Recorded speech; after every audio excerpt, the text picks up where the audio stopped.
Hello everyone, प्रकाश videography के इस नए वीडियो में आप लोग को बहुत बहुत स्वागत है। तो खेलना कितना ज़रूरी है इस वीडियो में आप लोग को बताएंगे और आप लोगों के पास शेयर करेंगे वो बातें जो आप लोग कहीं ना कहीं छोड़ चुके हैं। तो इसीलिए यहाँ जो हम लोग को चैट जीपीटी है, उस चैट जीपीटी से हम यही चीज़ जानने वाले हैं। हम लोग यही चीज़ जानने वाले हैं कि स्पोर्ट्स से हम लोग का क्या क्या हम लोग को एडवांटेज और क्या क्या सुविधा मिलने वाला था और क्या क्या मिलने वाला है यदि हम अभी भी हम लोग स्पोर्ट्स ज्वाइन करें और खेल जारी रखें। तो हम यही वीडियो में आलोचना करने वाले हैं। तो फर्स्ट पॉइंट में यहाँ लिखा है कि engaging in sports offer a wide range of physical, mental and social benefits. ये बोलना चाह रहा है कि जो खेल है, इस खेल को जारी रखने पे हम लोग का फिजिकल और मेंटल और सोशल बेनिफिट्स बहुत बड़ा हम लोग का सॉल्व कर देता था, बहुत अच्छा लाभदायक होता था। और हेयर इज सम, मतलब ये कुछ यहाँ बातें शेयर कर रहा है, कुछ स्टेप शेयर कर रहा है। उस स्टेप से आप लोग समझेंगे कि स्पोर्ट्स में सबसे हम लोग का जो सुविधाजनक होता था वो क्या क्या है। ठीक है, पहले बोल रहा है कि फिजिकल फिटनेस, स्पोर्ट्स एक्टिविटी। ये बोलना चाह रहे हैं कि sports activity promote physical fitness bye improving cardiovascular health, strength, flexibility and endurance. ये बोलना चाह रहा है कि स्पोर्ट्स एक्टिविटी अपना जो शरीर है, उसे जो हम लोग का जो शरीर है उसमें फिटनेस को बढ़ावा देता था। और यहाँ जो कार्डियोवास्कुलर जो हेल्थ है, जो हम लोग का जैसे हेल्दीनेस है, उसको ये बढ़ाता था, स्ट्रेंथ बढ़ाता था। हम लोग का शरीर का जो एक स्ट्रेंथ है, जो कुछ करने का एक दम है, उसको बढ़ाता था। और फ्लेक्सिबिलिटी, एक शरीर का जो फ्लेक्सिबल होता है, कुछ भी करने में, कुछ भी व्यायाम, कुछ करने में बहुत आसान हो जाता है, उसको भी बढ़ाता था। और जो यहाँ और बोलना चाह रहा है कि regular physical activity helps in maintaining a healthy weight. ये बोलना चाह रहा है कि जो रेगुलर फिजिकल एक्टिविटी होता था, मतलब जो हम लोग स्पोर्ट्स में अपने आप से जो फिजिकल एक्टिविटी होता था, उसमें हम लोग का सबसे बड़ा हेल्दी वेट, मतलब वेट को ज़्यादा नहीं बढ़ने देता था, वो एक हेल्दी सा रखता था। And reduce the risk chronicle disease such as obesity, diabetes and heart disease. ये जो स्पोर्ट्स होता था और जो रेगुलर फिजिकल एक्टिविटी होता था, उसमें हम लोग को ज़्यादातर क्रोनिकल डिजीज, जो छोटा छोटा रोग होता है हम लोग को शरीर से निकलता है, जो रोग निकलता है, जो जैसे ओबेसिटी और डायबिटीज़, इसी तरह का जो रोग है, हार्ट डिजीज, जो अपना हृदय कंपन, जो अपना हार्ट बीट होता था, उसको ठीक रखने में बहुत मदद करता था। तो यही फर्स्ट जो स्टेप में बताया गया है। और सेकेंड स्टेप में और क्या क्या हम लोग का एडवांटेज और क्या क्या हम लोग का सुविधाजनक होता था, वो है 2 नंबर में मेंटल वेलबींग। स्पोर्ट्स में जो 2 नंबर स्टेप्स हम लोग का स्पोर्ट्स में सुविधा देता है, mental wellbeing. Sports can have a positive impact on mental health by reducing stress, anxiety and depression.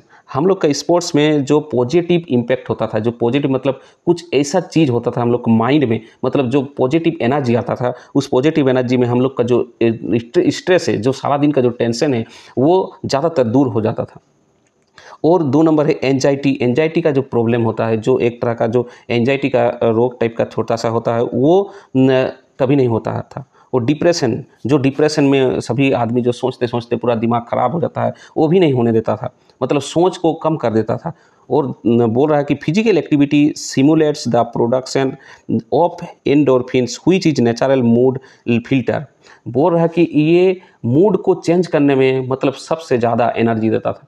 जैसे हम लोग एक ही चीज़ सोचते सोचते हम लोग का दिमाग में बहुत असर हो जाता है और प्रेशर हो जाता है। जब हम लोग जो स्पोर्ट्स और सारा दिन का जो एक्टिविटी होता था, जो हम लोग का शाम का सुबह का जो एक्टिविटी है, उसमें हम लोग का जो मूड चेंज होने के लिए बहुत बड़ा एक लाभदायक होता था कि हम लोग एक तरह का नहीं सोचते रह जाते थे, हम लोग कुछ ना कुछ करते रहते थे। ठीक है, उसके बाद बोल रहा है कि sports also improve cognitive function and enhance concentration and memory। ये जो स्पोर्ट्स है, ये स्पोर्ट्स आपका माइंड में एक कंसंट्रेशन, मतलब कुछ करने का जो एक पॉइंट का जो सोच है, उसको बढ़ाता था। कंसंट्रेशन, कुछ भी पढ़ रहे हैं आप, तो पढ़ने का जो इरादा है, उस कंसंट्रेशन, जो कौन सा चीज़ पढ़ें या कौन सा चीज़ में ध्यान रखें, उस ध्यान को भुला नहीं देता था, उसमें एक कंसंट्रेशन रहता था, जब खेल धूल में इतना शक्ति है। और यहाँ बोल रहा है कि जो मेमोरी है, आपका माइंड का जो मेमोरी है, उसको ज़्यादातर बढ़ाता था, मतलब जो याद रखने में उसको एक बहुत अच्छा से क्षमता देता था जो स्पोर्ट्स है। 3 नंबर है कि ये लिखा है कि टीम वर्क एंड कोऑपरेशन। यहाँ लिखा है many sports are team based. जितना स्पोर्ट्स है, ज़्यादातर स्पोर्ट्स टीम बेस्ड, मतलब एक टीम के अनुसार खेला जाता है। Encouraging cooperation, communication and team work, मतलब एक एनकरेज करता था, उसको एक बढ़ावा देता था कोऑपरेशन करने में, मतलब किसी को मदद करने में, और 2 नंबर कम्युनिकेशन करने में, मतलब किसी के साथ बातचीत या किसी के साथ बातचीत करें या कैसे मतलब उसको समझाएं, ऐसे कम्युनिकेशन का एक माइंड में बहुत अच्छा तगड़ा एक सोच आता था, और उसमें फिटनेस की वजह से एक बहुत अच्छा से माइंड में कुछ बोल सकते हैं और कम्युनिकेशन कर सकते थे, और एक टीम वर्क की तरह काम करने में मदद मिलता था। और इसमें लिखा है कि learning to work collaboratively with other is a valuable skill that extend beyond the playing field, is applicable various aspect of life including work and relationship। ये बोल रहा है कि जब हम लोग एक टीम वर्क और कोऑपरेशन में जब हम काम करते थे, मतलब एक खेल में मतलब हम लग जाते थे, उसको हम घर में भी अप्लाई होता था, और घर में भी एक अच्छे तरह से हम लोग घर का जो रिलेशनशिप है उसको मेंटेन रखने में हम लोग का बहुत अच्छा सुविधा मिलता था। क्योंकि जब स्पोर्ट्स जो रेगुलर एक्टिविटी होता है उसमें ज़्यादातर यही सुविधा होता है कि वहाँ जो हम लोग को माइंड फ्रेश होकर घर आते हैं, और घर आके हम किसी के साथ जो ऑपरेट होते हैं, किसी के साथ कम्युनिकेट करते हैं, तो एक रिलेशन बहुत अच्छा बनने का शुरू हो जाता था। तो इसमें यही चीज़ सुविधा बहुत अच्छा से बोल रहा है। और 4 नंबर बोल रहा है डिसिप्लिन एंड टाइम मैनेजमेंट।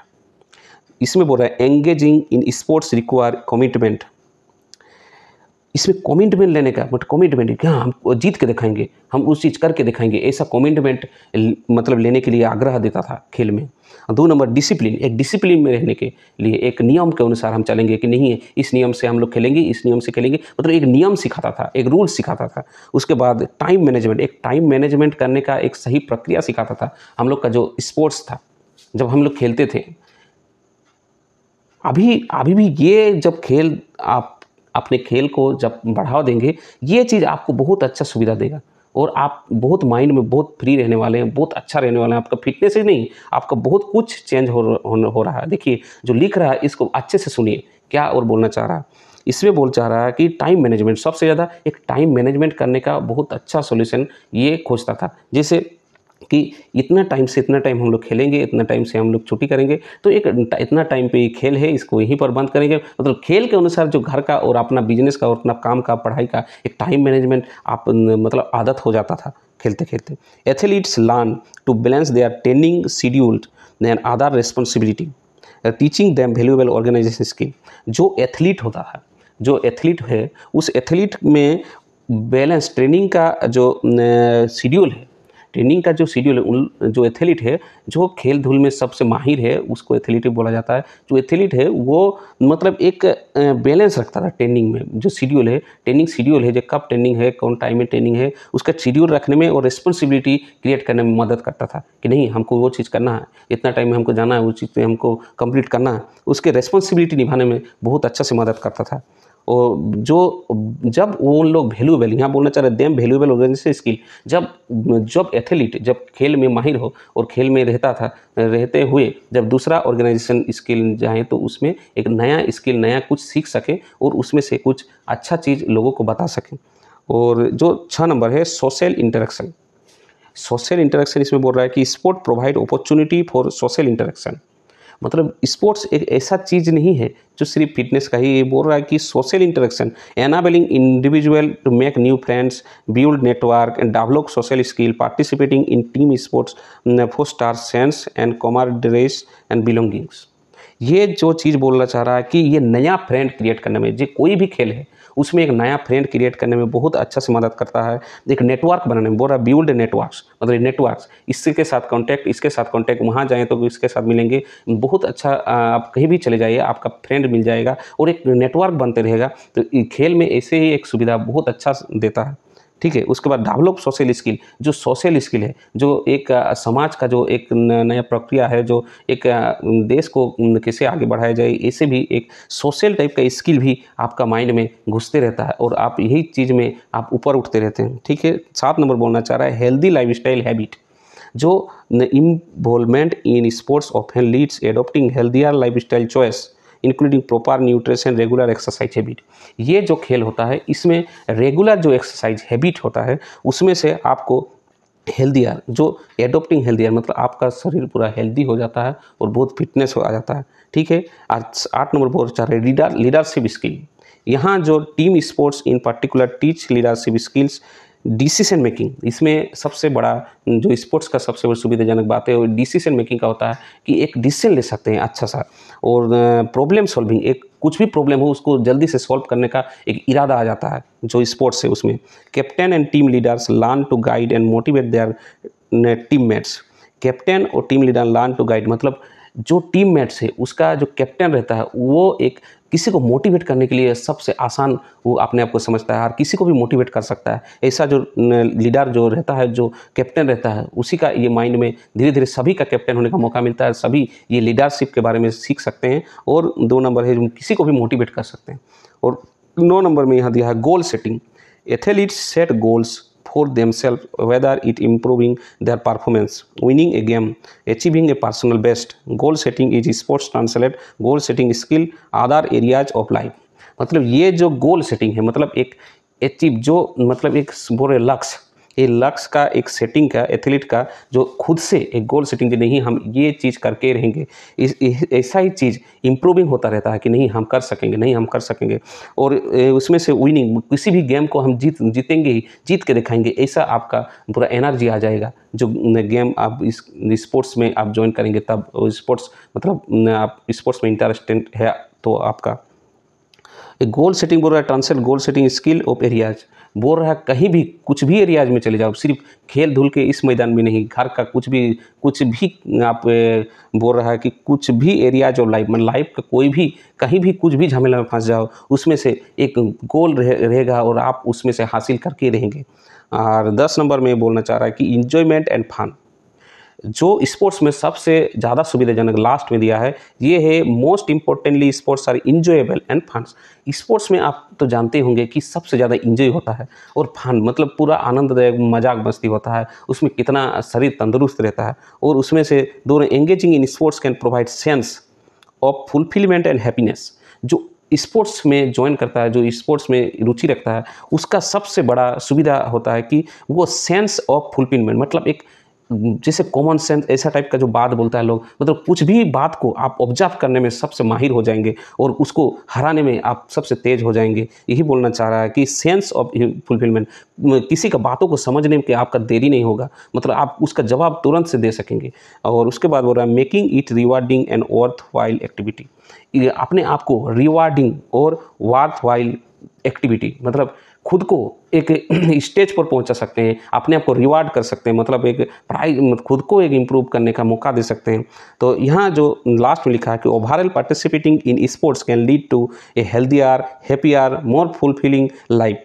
ये बोलना चाह रहा है कि जितना हम जो चीज़ बोलें उसमें पार्टिसिपेटिंग जो स्पोर्ट्स में जो पार्टिसिपेट करता है उसमें लीड टू ए हेल्दियर मतलब एक हेल्दियर बनाने का बहुत बड़ा मौका है। हैप्पियर खुद से बहुत हैप्पी रह सकता है और ए मोर फुलफिलिंग लाइफ एक अपना लाइफ को एक बहुत अच्छा से फुलफिल समझेगा और जीने के लिए पूरा उसको मोटिवेट हो सकेगा। उसके बाद बोल रहा है कि provide individual with a wide area और physical, mental and social benefit. ये जो गेम है और जो स्पोर्ट्स है इसमें सबसे ज़्यादा है कि फिजिकल, मेंटल और सोशल बेनिफिट सबसे ज़्यादा होता है। तो आज जो हम जो स्पोर्ट्स के लिए जो ये तरीका बोले ये हमको चैट जीपीटी में मदद किया बोलने के लिए, आप लोगों के पास पहुंचाने के लिए जो बातें, तो आप लोग भी मोबाइल में और घर का कामों में ज़्यादातर बिजी नहीं रह के थोड़ा सुबह शाम थोड़ा एक्सरसाइज करें, व्यायाम करें, हो सके थोड़ा फुटबॉल खेलें, क्रिकेट खेलें, कुछ भी एक स्पोर्ट्स में ज्वाइन करें और एक अपना फिजिकल, मेंटल और शारीरिक जितना प्रॉब्लम है और जितना रोग दोगे उससे दूर रहें। और आप भी रोज़ जाएं ग्राउंड पर, तो इसीलिए स्पोर्ट्स ज्वाइन कीजिए और स्पोर्ट्स में आगे बढ़िए। ज़्यादातर घर के काम और मोबाइल पे और पढ़ाई में ही सिर्फ बिजी नहीं रह के स्पोर्ट्स को सबसे ज़्यादा इंपॉर्टेंट देने के लिए शुरू करें। तो चलिए आज का जो हम लोग का 100 डे चैलेंज में स्पोर्ट्स के बारे में आप लोग के पास कुछ शेयर करने के लिए था, तो आज का ख़त्म हुआ। तो चलिए कुछ करते रहिए और अपना पहचान बनाते रहिए, यही हम लोग का स्लोगन है। तो चलिए टाटा, बाय बाय, जय हिंद।